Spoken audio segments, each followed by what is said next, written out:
Nous avons beaucoup de chance aujourd'hui. Nous sommes avec Jean Bofané, qui est auteur, qui est écrivain congolais. Il a sorti un livre intitulé Congo INC. Alors, on vous interviewe dans un cadre un peu particulier, hein, le centième anniversaire du début de la Première Guerre mondiale.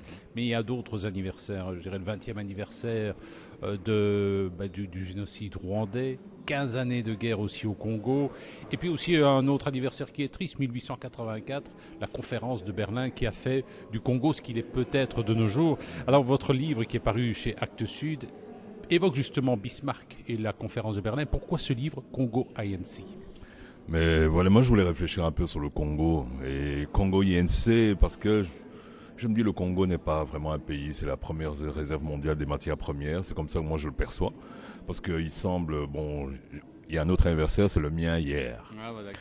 Et bon, donc j'ai eu 60 ans hier, et voilà, et le Congo me préoccupe depuis que je suis tout petit. J'ai quitté le Congo en 60, et j'ai commencé à écrire très tard. Mon premier roman, j'écris des livres pour enfants à partir de 40, j'ai écrit mon premier roman à 50, mais disons l'histoire du Congo me hante et me poursuit et me fait bouger. C'est-à-dire que chaque fois que je suis venu en Belgique, c'est juste après l'indépendance, donc conflit.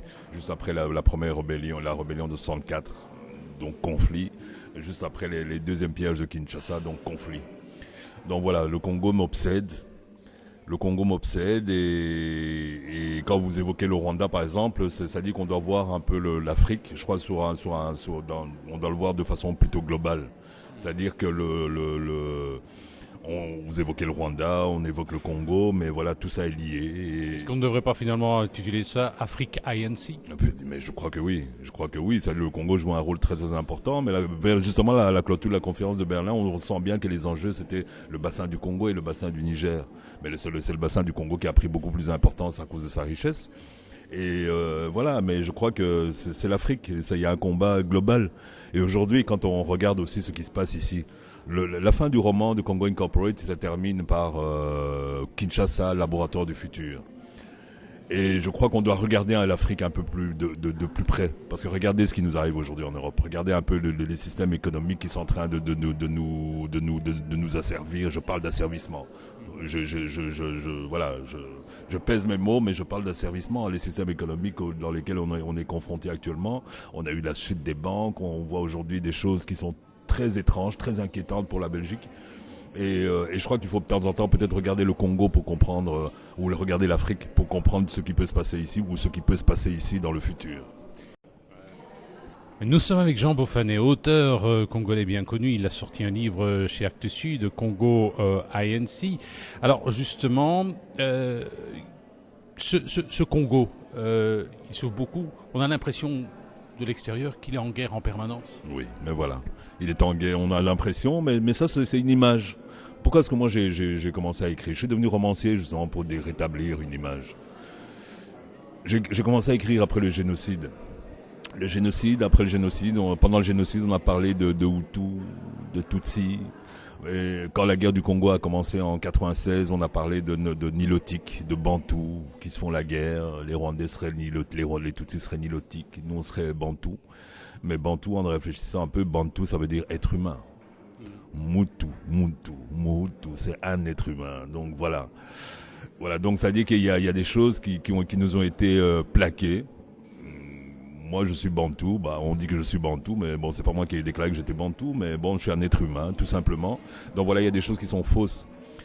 Et moi, avec mon premier ouvrage, je voulais justement parler de Kinshasa pour montrer justement que c'est pas seulement un pays de guerre, c'est-à-dire que même entre deux guerres, les gens s'aiment, les gens ont des ambitions, les gens ont des rêves, les gens veulent aimer, les gens veulent se développer dans leur travail.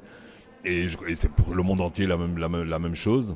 Et dire que le Congo est en guerre, vous savez, donc ça veut dire que quand on dit que le Congo est en guerre, quand on dirait, écoutez, il y a encore une guerre au Congo, il y a des combats, les gens diront, mais vous savez, mais le Congo est toujours en guerre, puis ça passe au passé, on met ça au passé simple, on dit bon, et puis voilà, on met ça dans un tiroir et on oublie. Moi justement, je veux réagir à cette situation de fait, de dire que voilà que le Congo est toujours en guerre. Le Congo n'est pas toujours en guerre. Le Congolais n'est pas toujours corrompu. Il y a des gens très sérieux. On connaît du Congo, on connaît quoi? On connaît les présidents de la République. Mais on connaît pas les citoyens. Moi, c'est les citoyens. Moi, je voulais mettre mettre la lumière sur les citoyens. On va en parler dans quelques instants.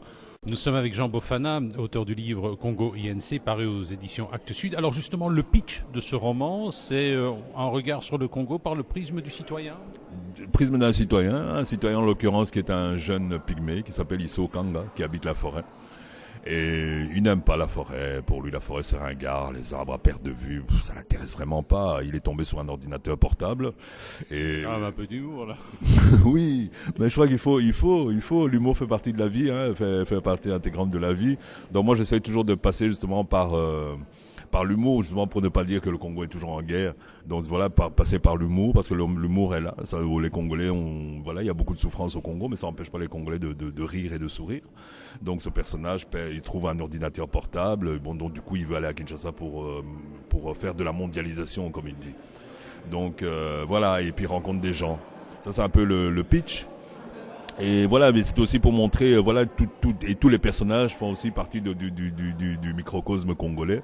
Et voilà, il y a un criminel de guerre, il y a des femmes, il y a des hommes qui sont là, qui essayent de s'en sortir, sortir de cette guerre ou réussir sa mondialisation. Il y a un Chinois. Voilà, moi j'aime les gens. Nous sommes avec Jean Bofana, auteur du livre Congo ANC, un livre que je vous recommande, c'est paru aux éditions Actes Sud. Récemment, sur Charleroi, il y a eu une conférence, je dirais un colloque, une rencontre entre des investisseurs congolais et des gens de Charleroi. Et c'est vrai que sur un plan économique, quand même, il ne faut pas le négliger, l'Afrique connaît une croissance. Je dirais même sur un plan financier, tout n'est pas foutu. Non, pas du tout. Malgré ce qu'on peut croire, même en lisant mes ouvrages, j'ai beaucoup d'espoir pour le Congo. Le Congo, d'abord, c'est la moitié de la population en moins de 25 ans. Donc il y a une jeunesse qui est là, dynamique. Et puis on a eu cette guerre. Moi, je suis un écrivain qui est venu après la guerre. J'ai sorti mon premier roman en 98. Mon premier ouvrage, c'est 96. Donc juste après, il est sorti en octobre. Fin septembre 96, on a vu Kabila pour la première fois en octobre. Donc voilà, moi je suis issu de ces conflits, mon œuvre est issue de tous ces conflits. Et du génocide, du Rwanda et de la guerre du Congo. Mon œuvre est sortie après. C'est après ça que j'ai décidé d'écrire. Donc voilà, je crois moi j'ai beaucoup d'espoir. C'est-à-dire que aujourd'hui, par exemple, comme je vous dis, je suis un écrivain d'après ces choses, d'après ces événements-là. Mais je ne suis pas le seul. Il y a beaucoup d'artistes actuellement, il y a beaucoup d'artistes ces dernières années qui ont commencé à se développer. Il y a par exemple la photo de couverture sur Congo INC. C'est d'un certain un jeune photographe qui a un peu plus de 30 ans, qui s'appelle Kiripi Katembo. Il y a un nouvel ouvrage qui vient de sortir qui s'appelle Tram 83 de Nasser Mwanza. Donc voilà, il y a un dynamisme. C'est-à-dire qu'après la guerre, pendant la guerre, la guerre n'est pas finie encore, mais ça veut dire qu'on est tétanisé. Pendant longtemps, on sera dans un état de léthargie. Et je crois qu'à un moment donné, on se lève, et c'est ce qui se passe actuellement. Donc ça se reflète au niveau culturel, au niveau artistique, mais ça se reflète aussi au niveau économique. Et voilà, à tous ces niveaux-là. Et parce que je crois que c'est cette énergie-là. Je crois qu'on ne peut pas faire autrement. À un moment donné, on est obligé de se lever et d'avancer. Nous étions avec Jean Bofana, je vous conseille de lire son dernier livre Congo INC, paru aux éditions à Actes Sud. Finalement, la plus belle guerre que les Congolais devraient mener, c'est la guerre pour la démocratie, pour une véritable autodétermination. Mais je pense qu'à un moment donné, juste après la Seconde Guerre mondiale, il y a eu une espèce de mouvement où des colons belges et des Congolais se sont dit, mais tiens, on pourrait peut-être travailler ensemble, on pourrait peut-être essayer de faire un petit quelque chose, s'écarter de la Belgique, essayer de former vraiment ensemble, parce qu'il y avait quand même, faut pas tout nier, je pense que les Belges ont aussi apporté certaines choses au Congo, il faut pas nier. Moi quand vous me parlez, oui, il y a des mouvements comme ça avec les Belges et les Congolais réunis. Mais nous, on prône ça, les Congolais prônent cela peut-être depuis longtemps. Dernièrement, il y a quelques années, on a fêté les 50e anniversaire des indépendances de l'Afrique, parce qu'il y a 14 pays qui ont été indépendants en 60. Et avec l'indépendance du Congo, tout ça, on a fêté ça en Belgique. Mais est-ce qu'on était vraiment associés dans ces commémorations? On a commémoré quelque chose, l'indépendance, mais est-ce qu'on a fait vraiment un travail ensemble? Moi, j'ai des amis belges qui avaient des choses à dire, qui avaient des choses surtout à dénoncer, mais ils n'ont pas vraiment pu s'exprimer. Moi, je voudrais qu'on puisse s'exprimer. J'étais très déçu par la commémoration des indépendances il y a 4 ans. Et parce que justement, quand vous parlez des Belges à l'époque qui s'étaient associés avec des Congolais pour parler, où en est ce mouvement? Aujourd'hui, il y a des citoyens belges aussi aujourd'hui qui voudraient parler, qui voudraient faire avancer les choses, mais qui n'ont pas vraiment droit à la parole. Est-ce qu'ils peuvent écrire des articles dans les journaux? Est-ce qu'ils peuvent écrire des cartes blanches dans les journaux? Non. Donc voilà, je voudrais quand même faire entendre un autre son de cloche. Parce que même quand on parle de contexte de l'époque, vous savez, quand on parle par exemple, je sais pas moi, de Tintin au Congo et du racisme, de la colonisation, on parle toujours du contexte de l'époque.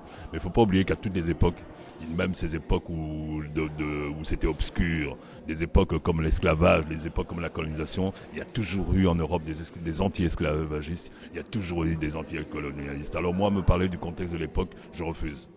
Monsieur Bomfani, merci beaucoup. Je vous rappelle le titre de votre livre, Congo ANC, Actes Sud. Merci. Merci à vous.